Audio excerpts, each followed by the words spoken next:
What's up, everybody? How are you guys doing? Welcome to Jake Richardson's Coaching Corner. Today, we have a special guest, a great friend of mine, Ash Murti. So, Ash is a financial advisor. He is somebody that will help you increase your portfolio, increase your money making, direct you to put the money in the right places. But he also has a great story in which how he got there. So, I want to dive right into it. We're going to hit him up and then go from there.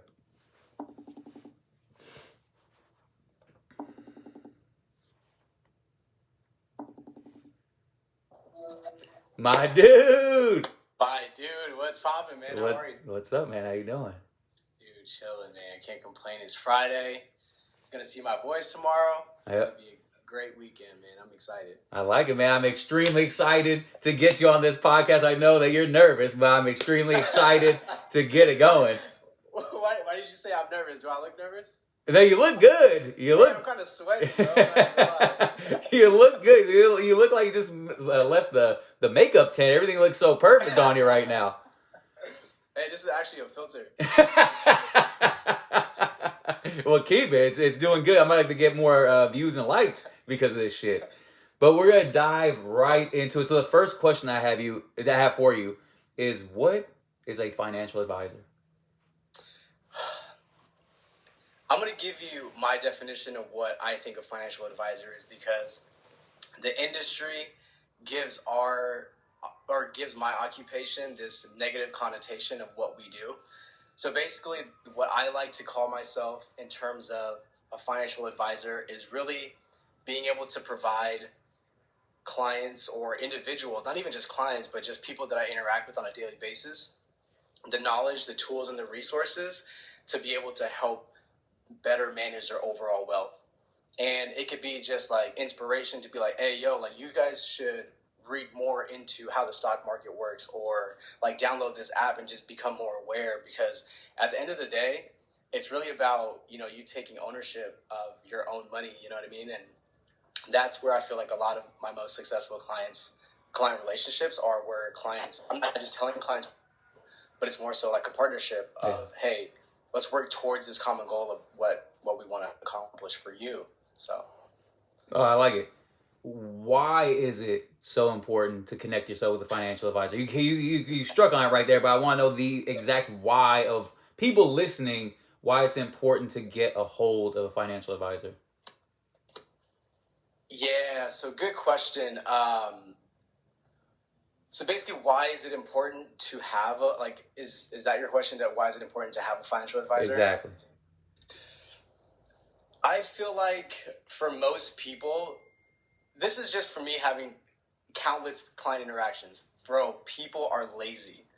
They don't want to take the initiative to do certain things. And it's not lazy because they just may not have that time to put, they might have kids, they got a crazy job, they might have a lot of demands in their life, and they just don't have the time to be able to manage their finances, which is one of the key reasons why a lot of folks come to me like, hey, Ash, bro, I have a client that literally just enrolled with me. He's an investment banker, works on Wall Street. He's like, to be honest, Ash, like, I just don't have time to deal with any of this. And so I think there's variations of it's like, time is a constraint, because time is of the essence when it comes to life, right? We only have a finite amount of time. So I get it when clients come to me, they're like, hey, like my life is so demanding, I just want you to manage whatever it is. But then you have the flip side of it, where folks have money issues, and they have these issues, and they say, hey, like, I'm broke, or, I can never stay on budget, or I'm living paycheck to paycheck. But then they go out and like spend a bunch of money and, buy out the bar and do all this dumb shit with their money. And it's just like, if you actually took initiative and maybe even build a budget, or download an app, or even learned a little bit about the stock market or how investing works, maybe you would be more inclined to take more ownership of your situation, right? So I think a lot of what I do is just being able to help coach people with that mindset of, hey, I'm going to be here to help you make those decisions, but ultimately you got to make those decisions on your own. So it's key. Hey, which is hilarious, because when I hear you say that, it sounds just like my job, where people know how to work out. People know an idea what to do, but most people are lazy, so they don't want to do it themselves, and they need you to go, hey, do this, do this, do this. So it's funny to see the correlation between the jobs. And I see when it comes to finance, when it comes to spirituality, when it comes to your health, Yeah. it's very much so similar where people search far and wide to find somebody to go, hey, help me with this because I don't know how to do it myself. Which is funny because somebody like yourself, you Yeah. probably look at these people and go, what the fuck? This is so easy Yeah. for you. Yeah. But for them, they have such a hard time with it. The same thing with me in fitness. I look at people thinking, just don't eat that and just do this. And then for them, it's so hard. So it's funny to see that type of connection. Yeah, for sure. And there's a lot of overlap too. It ultimately comes down to just taking ownership of what you want out of your life and your situation. Yeah, no, exactly. Yeah. So this next question is that you kind of answered it in between that question, but at what stage should somebody be seeking a financial advisor throughout their, like in their life journey? And you kind of rung on it right there. Is you got people that are in financially good positions and people that are in financially horrible positions reaching out to you. But in what stage are you commonly seeing people coming getting a hold of you? At what stage of their life? Yeah, man, that's a good question. So I'm actually very fortunate and blessed to be able to have the position that I have where I don't necessarily have to prospect anymore or like ask for referrals. So the position that I work in, literally clients are just given to me. Yeah. And they're already at a certain asset level. So I work with the clients that have at least $1 million plus. Holy shit. Right? Yeah. So, which is like, not to, like to toot my own horn, but that's just me being in the industry for such a long time and taking this new position. But I would say I would say, to be honest, there are, in many cases, you don't necessarily need a financial advisor in many normal circumstances. And the reason why I say that is because technology, especially in this industry, has made it so much easier, and the internet has so much information to where you can learn how index funds work on YouTube or just a quick Google search, right? And just read Investopedia. And there's so many resources, free resources that Fidelity, Schwab, Morgan Stanley, like they all have laid out, and you can learn about Roth IRAs and brokerage accounts and the taxability between that. So all the information is literally out there. And I think when it makes most sense for people to come to an advisor, it's like you're in that situation, your entire life is like, all right, bro, I'm making like $400,000 or $500,000 a year. I don't have time to figure out what I need to do to save my money. I know I need to invest it, but hey, Ash, I'm gonna let you do what you do, and we'll meet every quarter or so, or every semi-annual. On the flip side, though, I think for people that are more like how we grew up, right? Like how our parents grew up. And this is why I always come back to always being inclined to wanting to help people, helping regular, normal people, right? Because I think when it comes to investing, bro, it's not a zero-sum game. Just because I may make money, it's not taking money out of someone else's pocket, theoretically. There's enough money for everyone to go around. You know what I mean? So it's just a matter of how bad do we want it. And I think for people that are in that situation where they don't know anything about finances or budgeting or even like how a credit card works versus a debit card, you know what I mean? It's like, you got to honestly take that initiative and learn it yourself. Because unfortunately, there are going to be individuals that are in a position to help you, but they are more inclined to help other people, whether it be compensation-wise or just as like you're not going to run into that circle of people that are in that certain stature of life, and it's just like, all right, cool. How am I ever going to run into Ash when I don't even have a budget? You know what I mean? Like, but the thing is, I always end up having to share like my story when I go, places like festivals and like concerts and stuff. People are like, oh, dude, like, what do you do?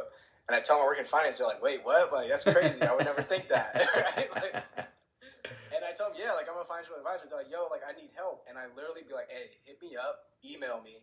I will literally, like, give you the rundown of hella shit. And, like, all for the free, bro, because it's like, I'm always down to help the cause, and it's not gonna.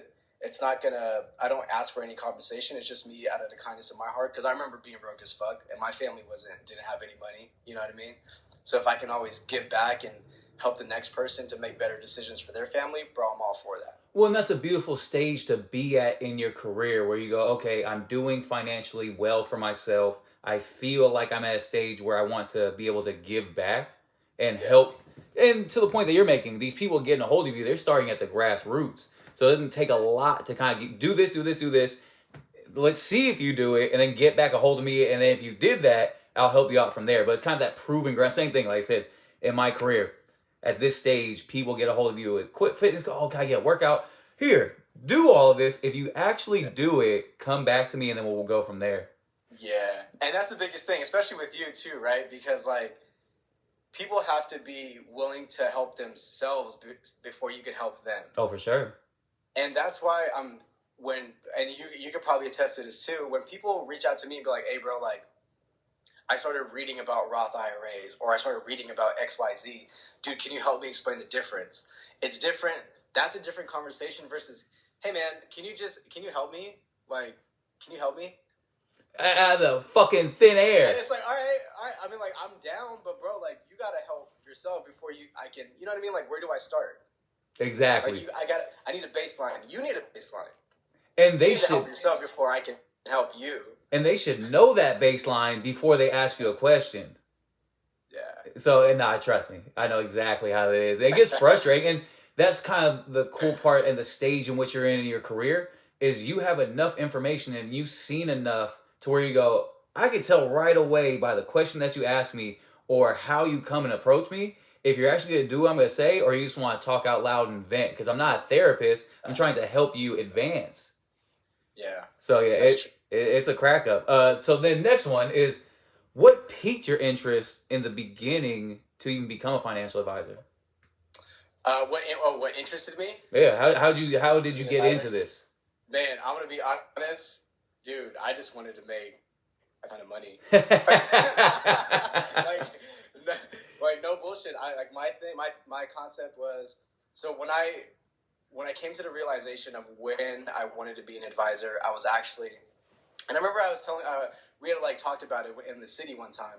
I was in grad school. I was working at that shitty insurance company. My God. And it was just like a really rough time, and I was trying to pivot my career because I was in grad school, and I didn't have any wealth management experience. So I had to like study for all these licenses and like try to find a company and et cetera, et cetera. But I think ultimately for me, it was the compensation aspect which attracted me. Yeah. But then also, I've always been really good with people.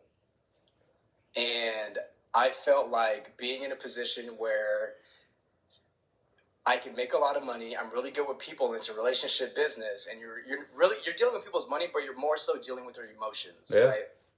Investing is all about people's emotions and how to really manage their life around their emotions and their affliction with their money. So that was the biggest thing. I felt like I had an upper hand to being able to relate to a lot of people. And then on top of that, I think that was pretty much it. but you knew right away though, because to the point that you're making, growing up the way that we grew up is you do want a difference for your family when you create one. You do want a financial difference in the way that you were raised to how you are now, when it's the flexibility of it all. But then also you understood your skill, where when you know that you're a good people person, don't go into work in a dungeon or don't go work in a back office. Go to the front end and utilize the natural skills that God gave you. Yeah, and that's true. And that reminds me of a point as well into why I came into this side of the business. Because I was still working in finance. I was working in insurance, but it was like insurance underwriting, right, for commercial insurance. Whack as fuck, bro. Like, don't even do that shit. But more so for me, I genuinely had an interest of how money worked, right? I was very interested at a very young age of like, damn, not just how the stock market worked, but like like, how do governments, prop up, like, how does this monetary cycle work? Yeah. So I would, bro, like, it's crazy. So when I was at DVC, when I was in community college, bro, what I would do in my spare time, instead of watching fucking all these like Netflix shows and movies and shit, bro, I would watch financial documentaries on like Enron, long-term capital management, the financial crisis of 2001 and 2008. I would watch all just like econ-based documentaries just so I can learn, because like, dude, honestly, I went to grad school. I got my MBA in finance from same areas, but dude, they don't teach you that shit, right? Like, you got to do your own thought building, your own interpretation of all this stuff. And bro, I went to Pinole Valley High. Bro, I got basic ass grades. I failed a class every single year. I went to Sac State. Not to throw any shade on Sac State, but bro, I went to a state school. My grades were shitty. I majored in business, but bro, like, I didn't get the greatest grades. But a lot of the things, and even I went through 2 business programs, undergrad and graduate. Bro, I feel like most of what I learned was on my own, and that's where I feel like I was able to build up this entire like base of knowledge to be like, all right, I know how shit works. Like, I'm cognizant of financial markets, not just here but internationally, and I know how money flows. And that's why my biggest thing is like, bro, like, there's enough money for everybody, bro. If you really, really look at it, there's hella money out here. It's just a matter of like, what are you doing about it? And want to be. Yeah, go ahead. And what do you think that mindset, like, so, not to vary off of the question I got for you, but that mindset, you brought that up a couple times. What kind of mindset is that when people are so nervous and so scared because they don't think there's enough money out there? It's just because they don't, bro, they're just, you don't know what you don't know, right? And what you don't know tends to scare you. And that's the biggest thing where, that I've learned is like, damn, I can't go into this meeting unless I know this, right, with this particular client based on asset level or whatever they want to talk about. So, of course, if I don't know that particular thing, I'm going to be a little scared of, like, approaching that topic of conversation.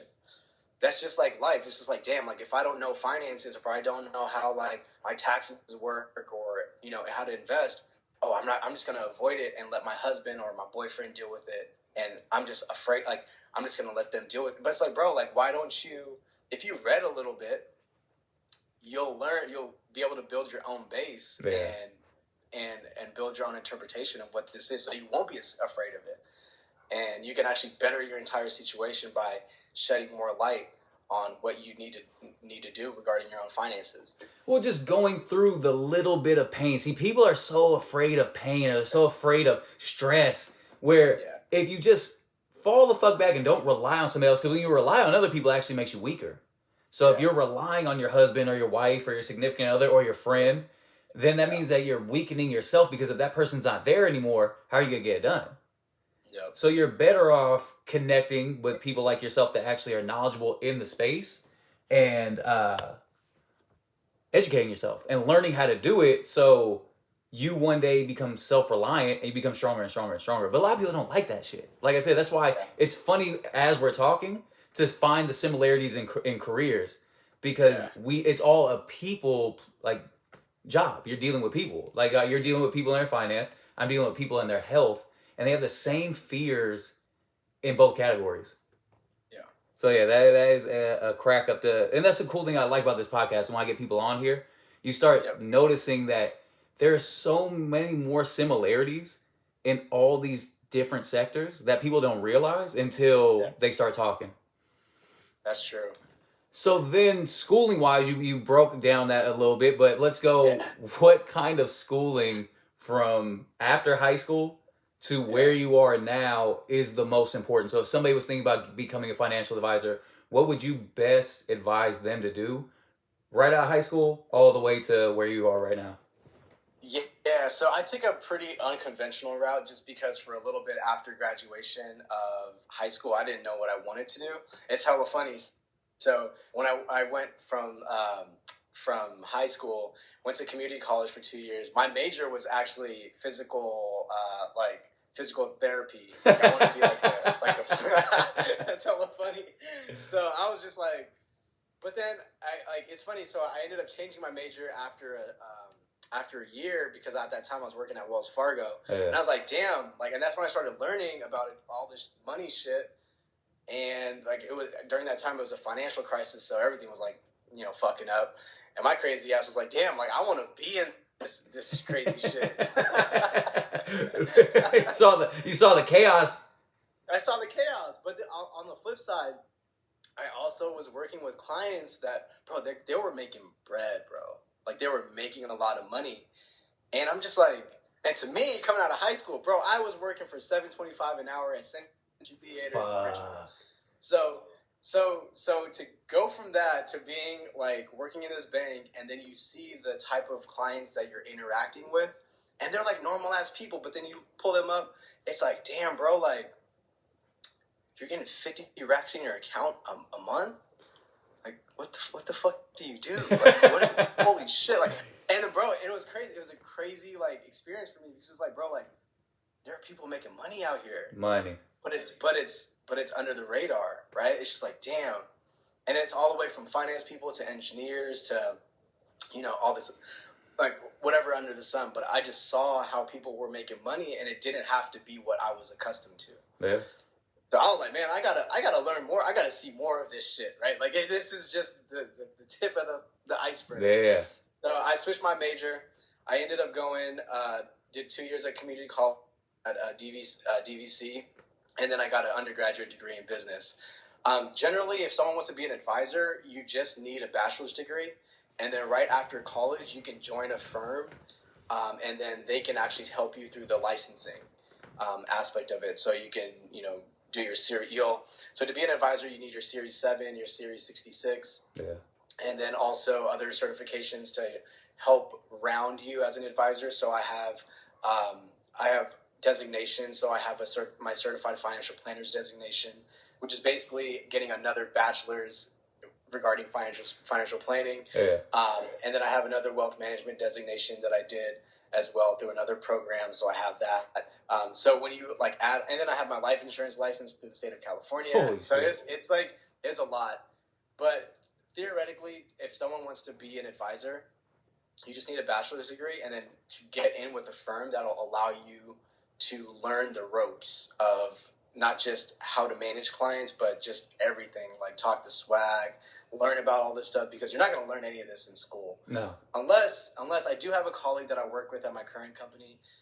She was in Arizona State University program that was focused around financial planning. And so she got her bachelor's in like financial planning, and it helped job place her and give her credits towards the CFP designation, the Certified Financial Planner designation. So she was like right out of college, got placed with my current company, and she like is doing pretty well. Like she's 7 years in, and she's like doing what I'm doing. I'm like, damn, like you're barely 30, girl. You out here working. Oh shit. So with all of that, you touched on it a little bit earlier. Give us a little bit of the financial background when it came to growing up. Ooh, like my personal finances. Family, you, yeah. Jeez, man. I'm going to be honest. Yo, throughout this entire journey, bro, I was broke for a minute, bro. Yeah. Not even going to lie. Like, I didn't start making money until, like, even when I joined my first firm when I was working in San Francisco, bro, I wasn't making bread. And when I was going through licensing, bro, like, you're not getting paid shit. I didn't start making money until I was like 2 years, like a year and a half into the business. Yeah. And then every year from there, I just found ways to promote, get better positions. And for like 4 or 5 years, bro, I was like, literally, I was looking at my W-2s like I was just doubling my salary every year. And it was crazy because, like, you already know, and we've been friends for hella long, bro. And you know, like, the times where you guys would link up, I'd be like, bro, like, I got to study or I got to work. And there was a time, especially when I was working at my old company before I came over to this one, bro, like I was working 6 days a week because I had to work Saturdays as well. And bro, that shit's tough, bro. Working Saturdays, it's crazy. So I literally had like one day to myself for over like 2 years while I learned hella shit, got these designations, and like all this bullshit. But to be honest, it helped me kind of propel to where I needed to be. It made me realize like I don't really want to grind as much, and I want other aspects of other aspects of my life to flourish. I want to do fun shit. I want side hustles. Like I don't want this to define me as a person because like I have other, aspirations as well. So nobody sticks to one thing their whole life, and when they do, it fails them. So I always bring this one kind of comparison up. So if you look at Michael Jordan and you look at Jerry Rice, arguably the two greatest people in their separate sports, Jerry Rice and Michael Jordan financially aren't even close to the same right now.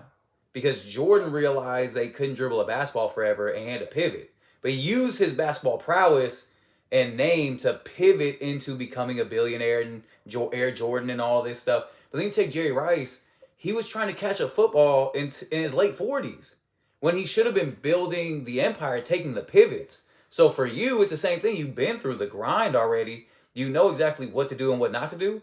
And there's no reason to just stay here and go like this. You have enough of the knowledge to where you could pivot and create side hustles and create other things. And I think that's a good thing to let people know, is you don't have to just stay on the grindstone and keep going in this one direction until you're 65 and retire.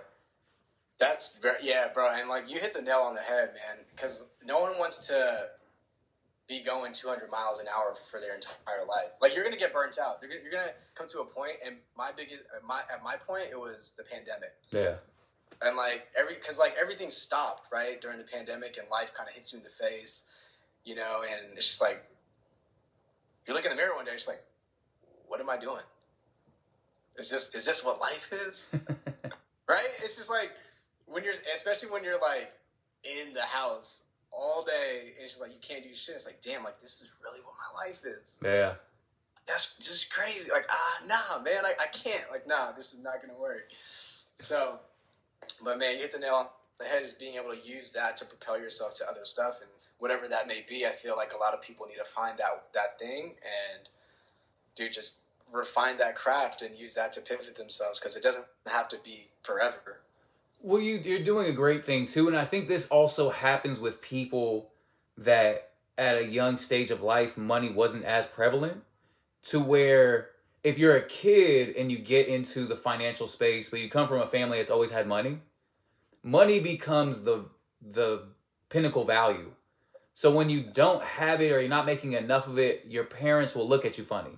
Like, what the fuck? I'm a millionaire. You should be a millionaire. What's going on here? So then there's this pressure, and that's all that matters. You'll meet those guys. It's all money, money, money, money. They don't care about their families. They don't care about happiness. They don't care about anything. But then you meet people like us, where we grew up, like my dad gave us the how the mailbox has the little thing that goes up and down? Yeah, the little flag. My dad gave me that flag one day and was like, it's an axe, it's a gun, and so it's like, that was my fucking toys and shit back then. So I remember those days, and I remember that there was a lot of happiness and a lot of fun in those times. There was some sadness, but you create your own happiness. So once you get to a certain stage financially, you don't need to go, I constantly have to have this much money to show off or to show out what I am. I've been in the mud before. As long as I stay away from the mud and I just am in a place where I'm happy but I'm financially doing just fine, then you're okay. And you could do the fun things that you want to do in your life. Yeah.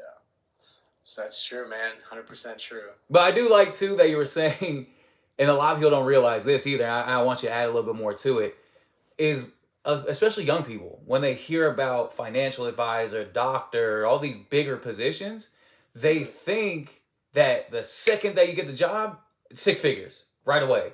Where even my boy, who was a doctor, I didn't realize when you're a resident, when you're doing residency, you're making minimum wage for a couple of years. So I said, you're a doctor making minimum wage when you can work at Cheesecake Factory and make more than that shit. So it's good to hear that you said that, and I want young people to understand that it doesn't happen right away. There's a grind to it. Yeah, that's true. And especially when I was in especially when I came into the wealth management side, I was like pretty much in a account or a client servicing role, Yeah. right? Because I didn't have advising experience yet, so I had to work my way up to that. So the next position I took with another company, it was an associate advisor role. And when you're an associate advisor, you have clients that you work with in partnership with actual advisors, and you may have some clients on your own, but you're not making commissions that these advisors are making, right? Yeah. There's no revenue sharing. It's just like, all right, like it is what it is. Just the experience.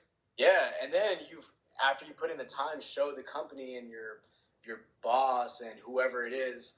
A lot of it is so one of the reason why I left, bro. A lot of politics. Like, all right, what office are you gonna work in? What's the book size gonna look like? What's the revenue sharing? You know what I mean? It's just like, I just want to make a shit ton of money. Like, I don't really give a shit about any of this, you know?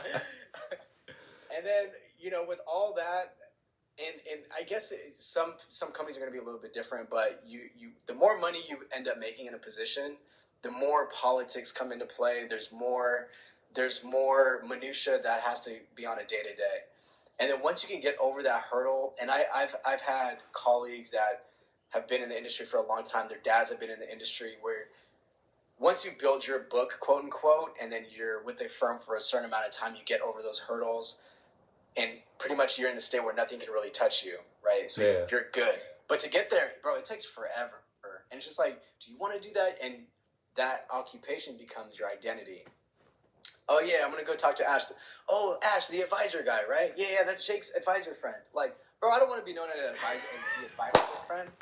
Like, I want people to remember me because, like, hey, I'm cool as shit. Like, hey, that guy was like, hey, he goes to raves and, like, goes to festivals and does, does cool stuff. So, man, you said something that I tell people all the time, and no disrespect to my own father. I love my dad to death. yeah. But my dad introduces himself as John the Welder because he's been a welder his whole life and he's connected to being a welder, which is great for him. But for me, I don't want to be Jake the personal trainer. Yeah.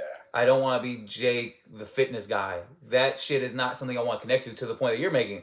I'd rather somebody go, that's Jake, my best friend. That's Jake, my brother. That's Jake, my wife. That's my husband. I don't want to be connected to fitness because that's only a subsector of my life.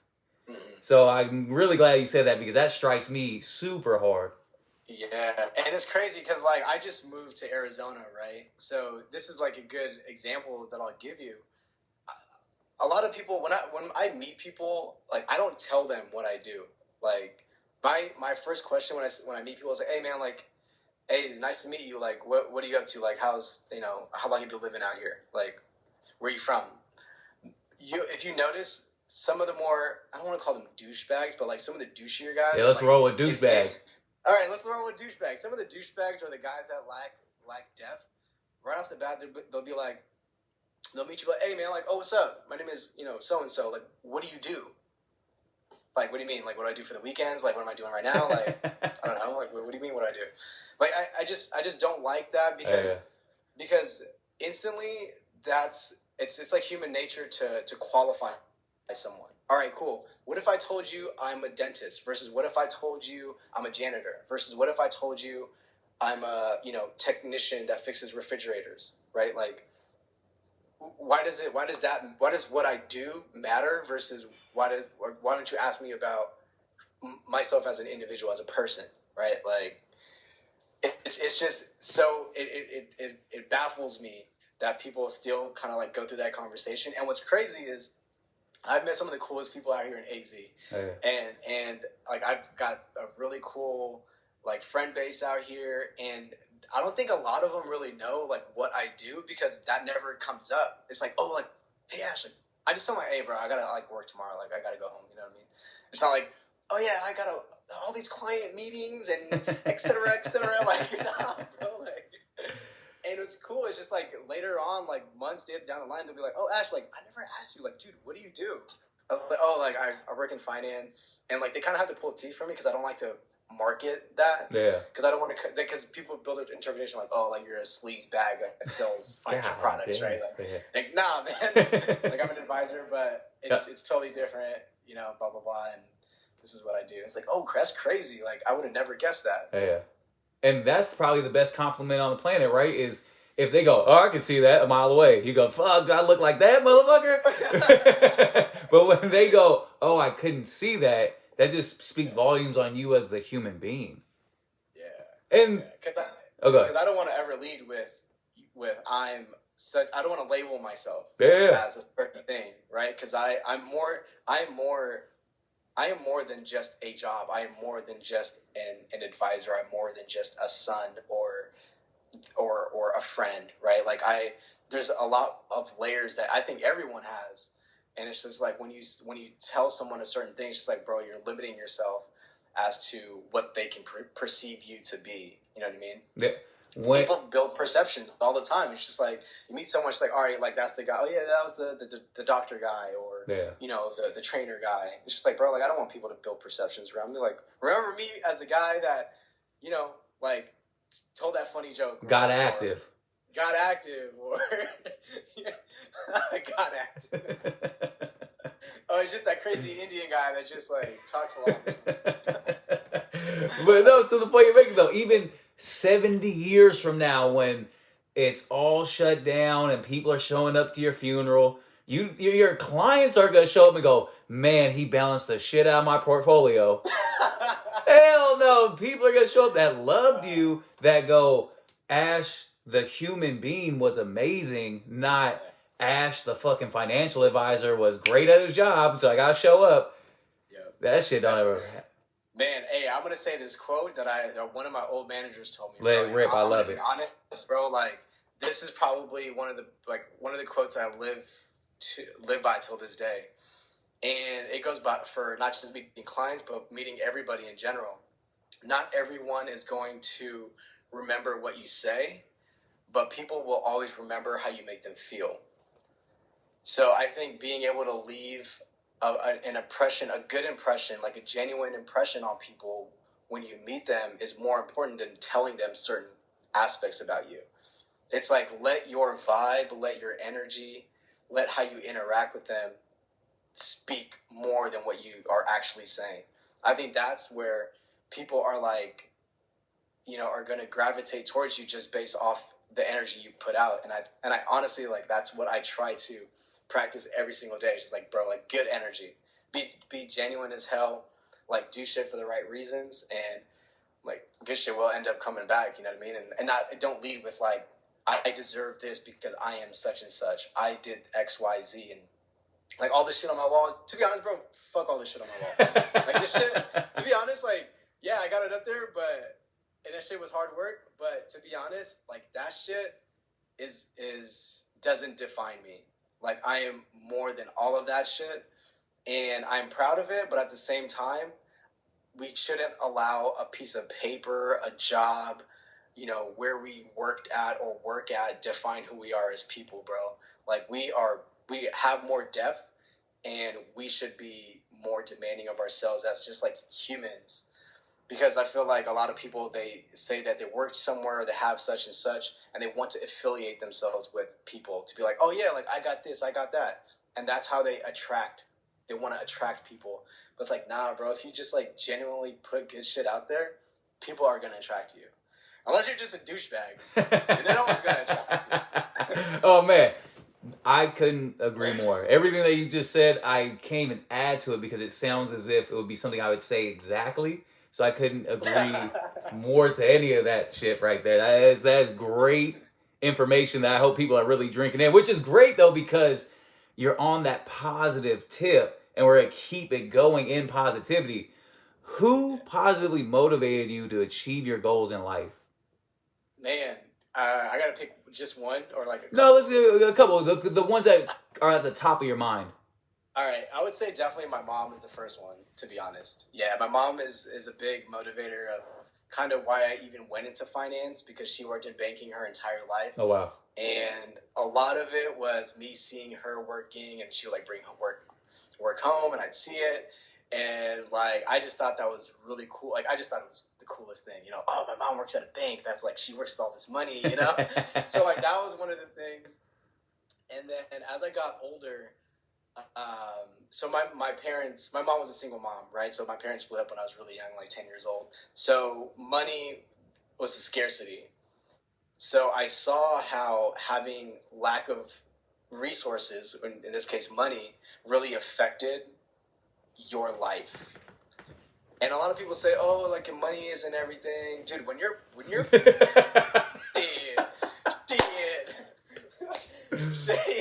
shit. Yeah, Like it's tough. You know what I mean? Like single mom raising 2 kids, and it's tough, bro. Like money isn't everything, but bro, having money gives you options, right? And I feel like going through what I experienced as a child, having a scarcity of resources, it just really motivates you to be like, damn, like my life was good. I learned a lot of shit, but I want something that's better for my kids. Yeah. Right? I want to be able to, my mom helped me get to this platform and help me to this point. So I want to be able to have my kids go up to this point. Yeah. And have a higher platform. You know what I mean? And I think it's all about that, bro. It's just like being able to help the next generation, but make them better than you. Like, I want my kids to be better than me. Like, I don't want them to be like, you know, oh yeah, you got to do this exactly as your dad said. Nah, bro, like be better than me, bro. Yeah. Like you are better than me. And I will make sure you're going to be better than me because I'm going to give you the insight, the game that I learned going through my shit, just how my mom gave me the game. Like, we weren't all, like, cards were dealt. Like, you know what I mean? And you have to play with the cards that are dealt. Yeah. And that's what I feel like life is really all about. But if you can help the next generation or whoever comes after you to be better, bro, I think that's all what life is really meant to be, I think. I was literally just about to say that. I was to say that's all that life is really meant for, is to help give the next generation a leg up for the hurdles that you went through that help obviously you get to a certain goal. Is you just want to minimize those that they have to jump over. If they're repeating the same hurdles that you had to jump over, then you're fucking up. Yeah, that's that generational curse shit, bro. Yeah. That's like, bro, like, oh, man, my dad was in the gutter. Man, my dad was an alcoholic. Now I'm an alcoholic. Like, fucking crazy. Like, nah, man, I can't. Like, that's crazy. Like, we can't be having that. No. We're not going to do that, you know? Yeah. So I think we got to continue to progress, and I think that's the biggest thing is seeing my mom go through what she did and my family. That's a really big motivator for me. And then, of course, you have, like, once you get into your positions or your respective like industry, you'll like meet people. And I think the most famous people that motivated me was just like Steve Jobs and like what he was able to do, other entrepreneurs like Elon Musk as of recently, but he's a little crazy as of right now. Yeah. But and like Kobe Bryant was very, very motivating to me, like growing up. And that was just mindset formulation. You know what I mean? And it had nothing to do with finance, but it was just like, damn, like I got to get better. Like, how do I get better? It's all connected. It's all connected. No matter, you could find similarity, like I was talking about earlier, in things that on paper aren't even close to the same. Because like I said, it's a mindset thing. Yeah, and that was the biggest thing too. So going back to your question, like what motivated you, you know, growing up, I think what motivated me the most, aside from like external stuff, was me looking at my situation and being like, damn, like I can do better than this. You know what I mean? And for what I wanted to do, whether it was school, degrees, like a specific job or industry that I wanted to be in, I always thought to myself, I was like, man, like I can hella do that shit. I can hella do that shit. And yeah, you go through like phases where you meet messed up people. They're like, oh, they don't believe in you. They shit on you. They're like, they don't want to help you because you're not like them, or you don't come from a like whatever family, and like it's you're different. You know what I mean? Yeah. So a lot of it was like, yeah, I'm motivated to like whatever prove you wrong, but I'm more so motivated to prove myself right because I know I can do this shit. And I think what happens is sometimes people tend to lack that inner motivation. For me, I was just motivated because I just like, being broke. It's like you're just broke. Like, yeah, I'm hungry, dude. That's it. I couldn't pay rent. Or if you can't pay rent, bro. What are we doing? Yeah, what are we doing? Yeah, like I ain't sleeping with the roaches no more. That's what people don't realize. People don't realize when you grow up a certain way, it doesn't take much to make you happy or please you. Where with kind of the rich kids, they're used to this certain state of living. Yeah. And if they had to live a day in how we grew up, they would jump off a bridge. Yeah. But for us, we're so used to it and so normal that we found it fun. Like I never thought, growing up in the moment, I never thought there was anything wrong, or not wrong, but just I didn't think there was anything about it. And then when I look back, I go, what the fuck? Like, like we had to wear shoes until the bottoms had holes in them to get new shoes. Oh shit! To the point where my socks were all fucked up because they would have all the muddy and hold up, and that's the only time we can get new shoes. I remember I was crying one time because we had to buy a data mine, a corsage for homecoming, and it was $30. And I remember I went into my room and cried because I thought we didn't have $30. Oh shit! But the funny part is my parents did a horrible job at explaining that we weren't that broke. Like we were broke. We were broke, but we weren't that broke, but they would sell you like we were that broke. So I'm thinking, damn, dude, $30, we might not eat for a couple days. But we weren't that broke. We were broke, but not there. And I think that's also to the point that you're making is that's how you help the next generation elevate, is by financially explaining to them the situation in which you're in, but not making them lazy. Like having them appreciate $1, having them learn how to make $1, having them kind of understand where they're at within the family circle of our finances, but not having them be lazy and go, oh, well, dad's got it. Yeah, that's true. You want to be able to teach them the value of not just $1, but like the value of hard work. Hard work. Yeah. Because some parents, and like you see this all the time, like I work with a lot of rich families, right? The parents, they honestly don't have time to be there for soccer practice or do certain things with their kids because they're working all the time, high paying jobs. So what they end up doing, they end up compensating, like I'll buy them a car or I'll pay for their tuition, hey, I'll pay for their, Cabo trip for him and their friends. Like, so you're like, instead of quality time or attention, you're just supplementing through this object, which the kids learn and become conditioned to be like, oh yeah, my dad's rich, he got it. Like, all right, cool, I'm just gonna grow up, and they don't end up learning the value of money, because chances are they're gonna go to a good school, they're gonna graduate, get job placed because daddy knows someone who knows someone, and off the bat they're making $150 a year right out of college. And it's just like they never end up learning, and you end up having these people that not just generational wealth. Yeah. You have great jobs, dad dies, you inherit the house, you inherit the millions, you inherit the cars, and it's like, bro, like, and you have these douchebag families forever. and then the sad part is you fast forward 20 years and the motherfucker's doing a swanton off the Golden Gate. Yeah, yes, because they go crazy. They're like, what's the purpose of this? They're unhappy. Their marriages are shit, and it's like because they were never taught the true value of whatever life is, right? Yeah, because it's all money based.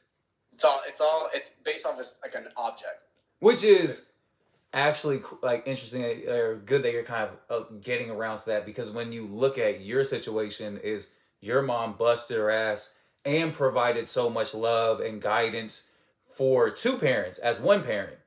Yeah. And that's something that you could look at and go, because that's how I look at it with my parents is, yeah, we didn't have a lot, but man, if there's one thing that they did is they taught me values, they taught me love, they taught me how to be tough. I mean, the love was in a different way, but the tough, they for sure taught us how to be. But we had this bond around our family to where it's us versus everybody. And if you get in the way of one of my family members, then you have to deal with me. But there's a lot of families out there financially that are doing really well that would stab fucking their brother in the back or stab their dad in the face for another $1 million. Even though they got 100, they want 101. Yeah. So it's fucking crazy. That's true. That's so true, man. That's crazy. Yeah. So now we're going to go into people within themselves that you see in this financial space. What are the top 3 most common financial mistakes that people make? That the average human being makes? Too much debt, for sure. Leveraging themselves in too much debt. Not investing is a big one. Mm-hmm. And living beyond their means, which can be solved by not having a budget, right? So I think when you combine all 3 of those, if you do all 3 of those, you're fucked. Yeah, plain simple. Like you're not, like, you're never gonna create wealth. You're living paycheck to paycheck, and you're never gonna know anything regarding your money, right? You're never gonna be able to save or invest or have money compound, right? So, and you won't ever, like, chances are if you do that, you don't know the basic fundamentals of how finances or investing works, right? You think a person that doesn't have a budget or doesn't invest or lives beyond their means knows that if they invest for at least 7 years and they have a 10% return every year, that they can double their money in 7 years. Like, they don't know that, right? So it's like, and like that's the unfortunate part. It's just like those mistakes we can get rid of those mistakes if us as parents or just people within society just help whoever we can help in terms of coming into contact with them. Yeah. And so that's why I try to tell people, like, bro, like, I can help you with stuff, but you gotta like learn yourself. Like, you gotta be able to, like, download the apps. Hey, stay on top of the market. Read this shit. Like, look up what investing is all about. Like, you gotta be able to learn this shit first on your own. Because I can talk your ear off, but you're not gonna remember everything I say. But you're gonna remember everything that you're building your entire foundation on, in terms of, like, learning and stuff. Yeah, I mean, it all makes the same type of sense. I tell people in the fitness space is if you train with me 2 hours out of the week, there's 100+ hours in a week. That's only 2 that I'm with you. There's so much you need to do outside of me to actually get to the fitness goals that you need. So same thing with financial is they're only with you for a couple hours. They're only talking to you for a little bit. Yep. There's so many more hours in the week that you can either make great decisions or bad decisions. And it's up to you to educate yourself on what's the good decisions and what's the bad decisions. Yeah, that's so true. Because it's like, for you, since when you have clients and they're with you for 2 hours or whatever it is, they can go home and eat ice cream for dinner, right? And, like, they can still have you for two hours a day for the next 3 to 5 weeks, but they're not going to see any progress because their habits outside of your interaction is shit. Yeah. Same with me. I can teach you all you want about investing and, you know, all this stuff, but if you don't put it into practice, if you don't have a budget, if you don't actively, like, create the account and start investing, bro, what is it? Like, you're not going to see any results. Nothing. You're just going to be a fat bitch that eats ice cream. Oh, fat bitch eating ice cream. fat broke bitch that eats ice cream. Fat bitch that's eating ice cream from the Dollar Tree. It's all air and ice. Shit ain't even ice cream. It's not even Ben and Jerry's. This shit's like Ren and Jerry's. Ron and Jeremy's. That's all it ends up. That's all it ends up being. Oh man, that's funny. Okay, so now name one financial decision that you've made that you wish you could take back. Ooh man, that's a good question. I would say, I mean, outside of investing, because I feel like everyone makes mistakes investing, and just picking, like, the wrong stuff, whatever. Been there. That's basic. But I think what most people can relate to is just over leveraging themselves in debt is going to be a big one. I think for me, there were multiple times where I was put in a position where I was forced to put myself in debt, and like I didn't have a choice, right? So like student loans, for undergrad and graduate school, like how do I pay for it, bro? I'm not not Rockefeller. I just got a loan. Yeah. So that capacity was like, all right, that was like, damn, I had to pay for school. But it's like a catch-22, because it's like, all right, if I didn't do that, I wouldn't be able to go to school. Exactly. But on top of that, there was also, I think when I was at Sac State, I was using my credit card for basically just expenses. I didn't have to meet the paying for it. And I knew I was graduating, and I was like, you know what, fuck it, dude. Like, hey, drinks on me, going to the bar and shit. Like, bad idea, man. Like, that's just dumb. So that was like over leveraging myself in terms of debt, because my thought process was, hey, I'm about to graduate. I'm about to have a job. I'm going to make pretty good money. Bro, I didn't get a job till like 8 months after graduation. God damn. I was like making minimum payments, hella interest on my credit card. I'm like, damn, these interest payments, like, I was making the minimum payment, and then the interest payment on top of that, or the interest that was charged, was like triple. I'm like, bro, they're like, hey, they scheming against me right now, bro. Like, they scheming. They knew. Yeah, but then once I got a job, it was cool. Like, I was like, all right, I got to dial down, how I use my credit card, and then just build good habits around it, and don't buy something that I can't pay my credit card off the next statement balance. So, just like work through that. But I think just leveraging debt is over leveraging myself in debt was like a big issue that I had. And to the point you're making, a lot of people end up making that bad decision, which is very common, because that's what credit cards do. They suck you in. They go, oh, I have $10,000 I can spend. Yeah, but you better be able to pay that shit at the end of the month. Or you better be able to pay that shit the next time that your bill comes up. And if you can't, that's how people get the credit card curse hitting them. Yep. With that being said, what's the greatest financial purchase or decision that you've ever made? Investing in NVIDIA.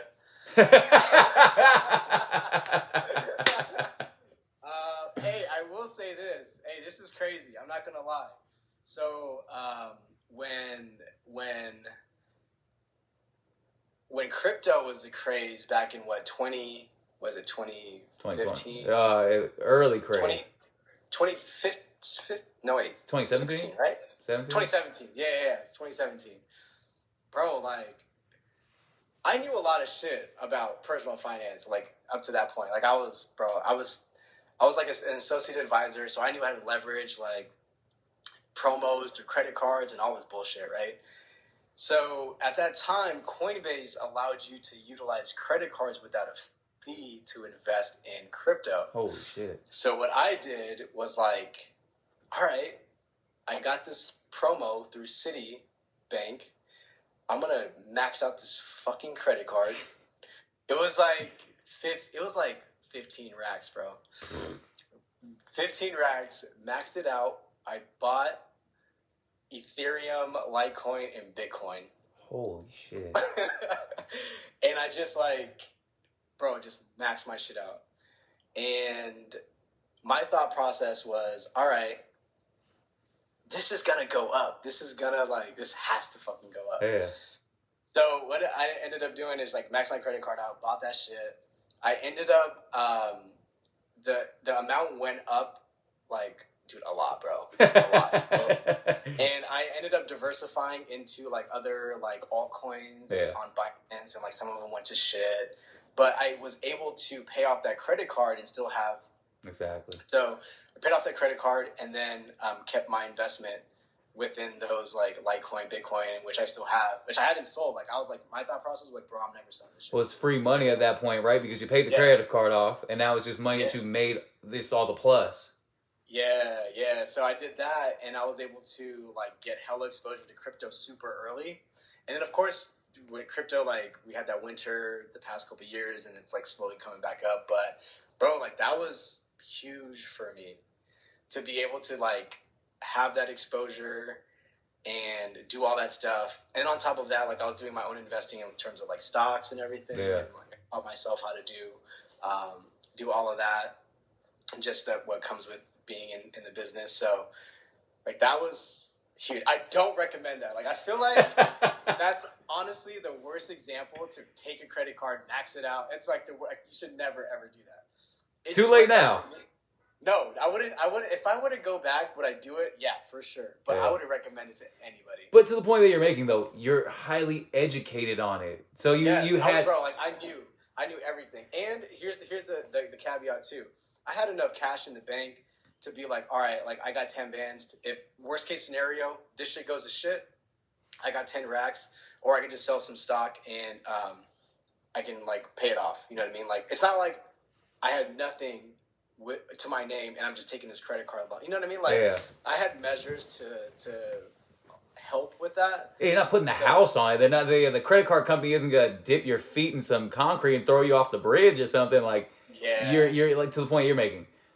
The amount of money that you were putting up, you go, I'm okay losing this, and that's probably the biggest thing that people need to know. Huge, and I was like, my thought process, hey, bro, like in the grand scheme of things, this is $10,000 or $15,000 over the course of my entire life. Like, exactly. What is $15,000? Literally, like nothing. Like it's literally nothing. You're not gonna be on your deathbed going, damn, that 15 grand. Yeah, no, not at all. It would be different if I wasn't working or I wasn't in the industry. Or I didn't have the knowledge, and I wasn't and I was, you know, it kept me up at night. I'm like, oh, so worried. Like, what the fuck is crypto gonna do? Like, bro, I didn't give a fuck. Like, hey, it's a gamble. Sometimes you gotta do crazy shit to like, you know. You got to make it. Sometimes you got to make it. Yeah. So that was one of my things. I'm like, shit, I should have done that shit with like 50. Shiba Inu, right? 100 racks or something? God damn. I wouldn't even be talking to you right now. You're like, man, I would have had to get a hold of your assistant to get a hold of her assistant to book you 4 months from now from Dubai. Man, that's crazy. In Dubai, yeah, for sure be somewhere out there. In a penthouse or something. Man. But yeah, man, that's definitely, sometimes you got to do some weird stuff, but I think just what the takeaway from that is I was comfortable because I had the knowledge around what I was doing. I had a backup plan to be able to be like, all right, if this doesn't work out, I can pay it off. Yeah. Because my biggest thing was like, I don't want to ever put myself in a position where, you know, I got debt people calling me like XYZ, and I'm in a position, bro, like I'm advising people, right? At that time I was a junior associate advisor. So it's like, bro, how can I like be a broke bitch and help advise like, hey, come on. That's how I look at fat trainers. When I see fat trainers, I say, what the fuck are you doing? Right? It's like you gotta take your own information in and build your own base and build yourself up before you can help other people. Yeah. So, bro, it's like the same thing. So that's like the biggest thing. And man, that's an amazing story. I like that one. Yeah. So now we're getting close to the end of this interview. So these are the last 3 questions that I got. What would you tell your 10-year younger self? What would I tell him? Damn, bro, I can't believe you did it all. that's what you would. Oh, I got you. Yeah, like damn, I cannot believe you did it all. Yeah. Like, and what I mean by that is if I look 10 years later down my life, I'm gonna do a lot of more shit than I've done in the past 10 years, right? And I feel like the past 10 years has been a whirlwind for me, bro. Like, you already know, bro. I moved pandemic, changed careers, grad school to wealth management, moved to Silicon Valley, was working there, moved to LA, working there, and then moved to, bro, it's like a lot of shit, you know what I mean? And I feel like everything that I've been able to do, and not just work-wise, but you know, just working on some other like random social media stuff and just being relevant. I think, bro, like there's a lot of stuff that I've done and that and I still want to do, right? And I feel like there's gonna come a time where I'm gonna be tired. I won't want to do it anymore. But right now, like, I'm good. Like, I have the motivation, I have the time. I want to continue to grow in some aspects beyond just like career. But I think looking back, I think I would tell myself like, hey man, like, that's crazy that you did all that. That's cool. You know what I mean? Yeah. And I would say that I'm proud of that person. That's I'd say it. I'm proud, yeah. Because I think when I look at what I do and why I do it, a lot of it is because of me. Like, I want to make sure that I'm happy within what I'm doing. But I think ultimately there's always that layer of what's the impact that I can make with my family, right? And what's the impact that I can make to help strengthen my relationships around me? Like, what's going to make it easier for me to maintain that, right? So yeah. I think looking back is like, damn, like, I'm proud that you're able to do what you did, but then also incorporate these other people that mean a lot to you. Even though I moved to Arizona, which I didn't really have it.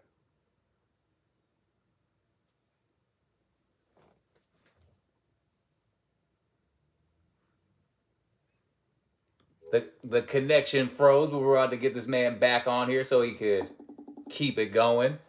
But so far, amazing stuff with Ash. Got a little sidetracked when it came to freezing. He was on a good run right there. But when it comes to your finances, he's hitting it right on the head. Is you cannot get yourself too stuck in debt. You cannot leverage money that you can't. There we go.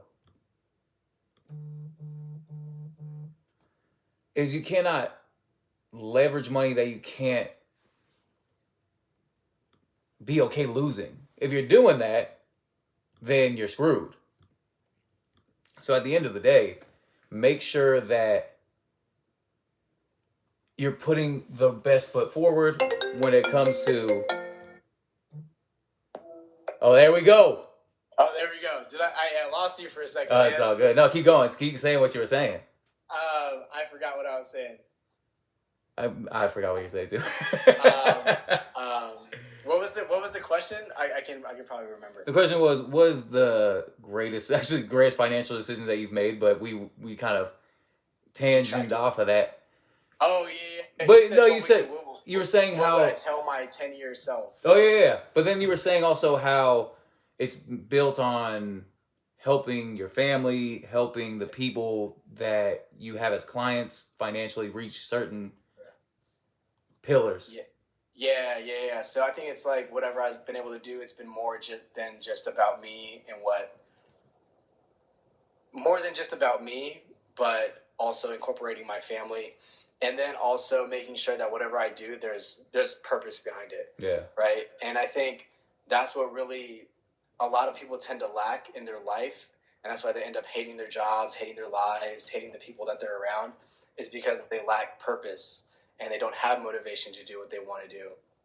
And I think I've been very fortunate and blessed to have experienced a lot of shit in my life and had really great people around me, a lot of shitty people too, to really build purpose and character, to want me to want more.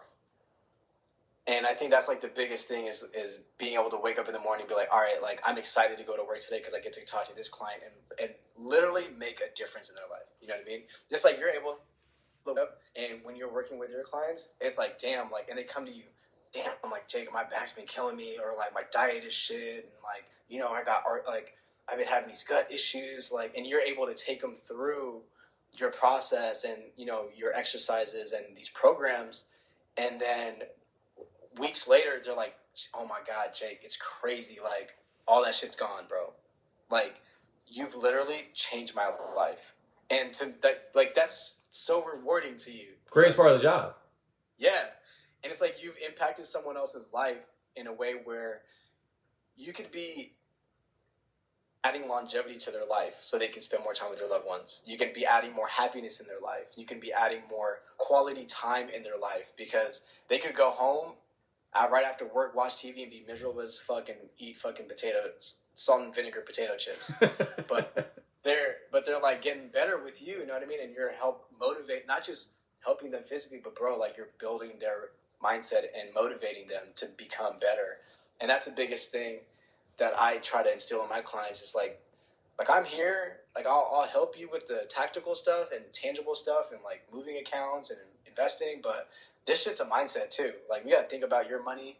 The way you got to think about your money is so different. Like, you got to build this mindset behind it and build this bulletproof mindset of like, all right, this is basically how I'm going to create my wealth, and not just like invest. It's like I'm creating wealth for my family, and that's like building a purpose as to why they're investing. It's not just they want to make more money on top of their money. Everybody wants to do that. Yeah. Right? It's like, why are you investing? Yeah. You want to pass down to your grandkids. You want to, get that second home so you can play with your grandkids on the beach, or, whatever lifestyle you want to live. You want to buy that rum bar in Belize, right? Like whatever it is, man, like you got to add purpose. You got to add purpose to it, because if you just add something superficial to it, you're not going to really want to do it. Yeah. Stop. Well, in your job, it just hit me while you were talking about my job and how you help people out with health. But your job actually helps people in health as well, because the number one killer of human beings is stress. And financial stress has to be up there when it comes to stresses.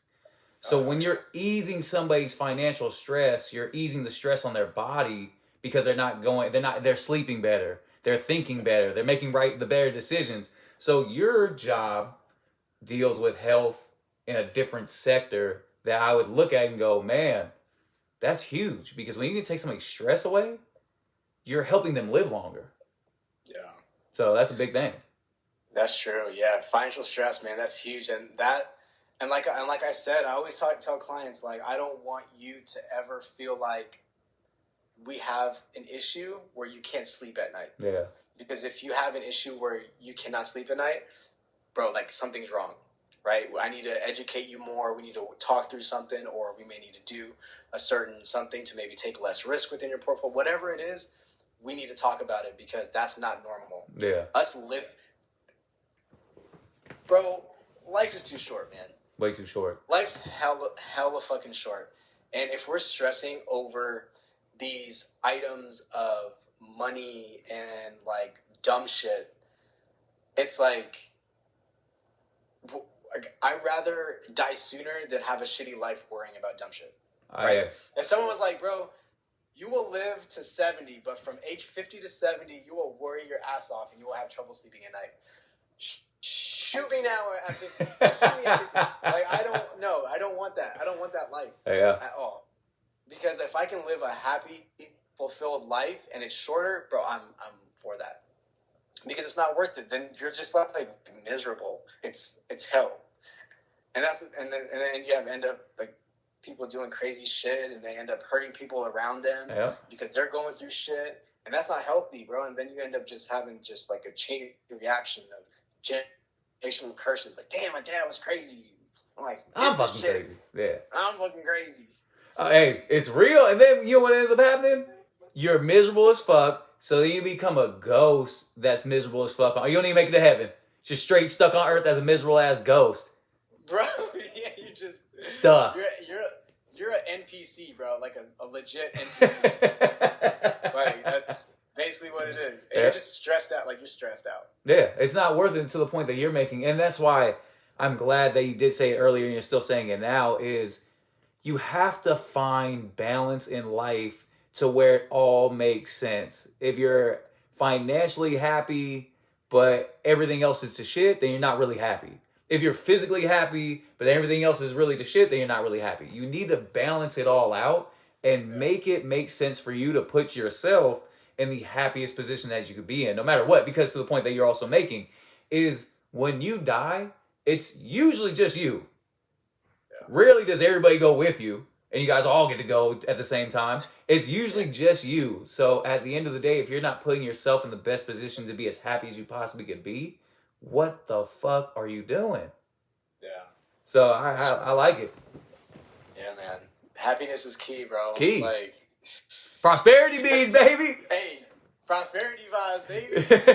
That shit got us into a free pool party. People don't realize that. That shit crazy. That got vibes is contagious, bro. 3 men, because of this man right here, 3 men got into a pool party for free because you had that tiger bracelet on, that Tiger Prosperity Bees bracelet, and you found the biggest, whitest, baldest man I've ever seen in my life. And that boy is big as shit. Big as shit. And he had the same beads that you had on, and Prosperity beat us for free right into the pool party. It was crazy. He was good vibes too. So he was great. Bro, it's all about just putting good energy out there and not. And bro, we didn't even expect that. No. Right? Like we were just like, hey, bro, like, hey, your beads are dope. Like I love that bracelet. And we all were just like, oh shit, like we all got the same bracelet on. The same beads. And he was like, oh yeah, hey, y'all go right in. It's all good, man. Go ahead. I said, oh shit. I gotta hang out with these motherfuckers more. Yeah, that's crazy, man. No, that was amazing. And that kind of just sums up exactly what you were talking about. So now, second to last question. What would you ask your 10-year older self? Ooh, that's a good question. What would I ask my 10-year older self? Anything. I would ask him, like, if I could see him right now, right? Yeah. Hey, was it all worth it? Was this all worth it? Great question. Because I feel like a lot of times what happens is we end up making choices in life. Like, life's all about choices, right? So in lieu of that, there's opportunity cost. When you end up making a choice, you give up something else. So you end up sacrificing something else without having like the wherewithal, the awareness of doing so. But you are, because you could be doing something else. So I asked him, I was like, hey, did everything that you did, was that worth it? Because that's like huge, right? And I feel like a lot of life is really being able to be comfortable with living with the choices that you've made and being comfortable with it, whether you perceive it to be good or bad, right? And I feel like I personally don't feel like I've made any bad decisions. I mean, questionable, yeah. I mean, we've all been to Vegas, right? Like, we've done some questionable things in Las Vegas, but I would say when it comes to just life in general, I think everything for me has been a learning opportunity, right? Especially when it comes to like career, school, certain situations. Learning from that situation just helped me grow and become better. And of course, the good that came out of the choices is like, damn, like that was great. I can't stop there. I got to compound that shit. What's the next thing that I got to continue to work on? In terms of bettering myself. So I think that would be that question, because I think you and me both, we've always talked about, bro, just becoming better. And it's not just like we want to become better because we're competing against ourselves, like me versus you versus Derek. Like, nah, man, it's just, how do I become a better version of myself than yesterday? And it's just you versus you. And it doesn't have to be the stressful aspect of like, oh, I got to be better than that shit Ash guy yesterday. Like, I want to continue to be better for myself, because that's how we continue to progress and grow as people. Like, you can't stagnate. I feel like we should never settle and stagnate ourselves within any capacity of life, right? And that's why, and this is the craziest thing, out of all this schooling shit that I did, bro, I hated school. Yeah. Like, I hated school. I heard that. Bro, I hated school, but I loved education. That makes sense. And the reason why is because the times that I felt like I've learned the most, it was because it was on my own accord, right? It's like, damn, I want to research and do this or watch this documentary, or I want to take this course because I want to refine what I want to learn about it. You know what I mean? So I think like school, for me, the reason why school sucked, and this is going for high school, even grad school. Grad school was better. I'm not gonna lie, grad school was better. Like I learned a lot of shit in grad school. Yeah. But I feel like for me, I struggle with structure. So when there's a lot of structure behind what I have to do, I tend to like turn off. Yeah. I'm just like, damn, you like I don't like being told what to do, bro. You're like, creative. I hate being told what to do, and that's part of the reason why I left certain jobs. It's like, bro, like you guys are telling me what to do. Like I don't vibe with that shit. Yeah. And so I had to really like find a place where, Ash, you could be you, and there's some structure there, but like, hey, we're letting you run and do whatever you do best, and we're gonna accept you however you are. Yeah. You know what I mean? And I feel like I found that with my company now, but at the same time, I'm not gonna settle and be like, all right, like this is my forever, because I still want to work on stuff that I want to do. Like I want to invest in real estate. I want to start doing a bunch of cool shit, you know, and doing stuff beyond just stock market and all that stuff. So it's just continuing to get better, right? And the biggest thing that I've learned overall, and I think just if I can ask, or like going back to that question, what would I ask that person, is how did you feel while you were waiting, right? Like, because I feel like we want things done right away. Yeah.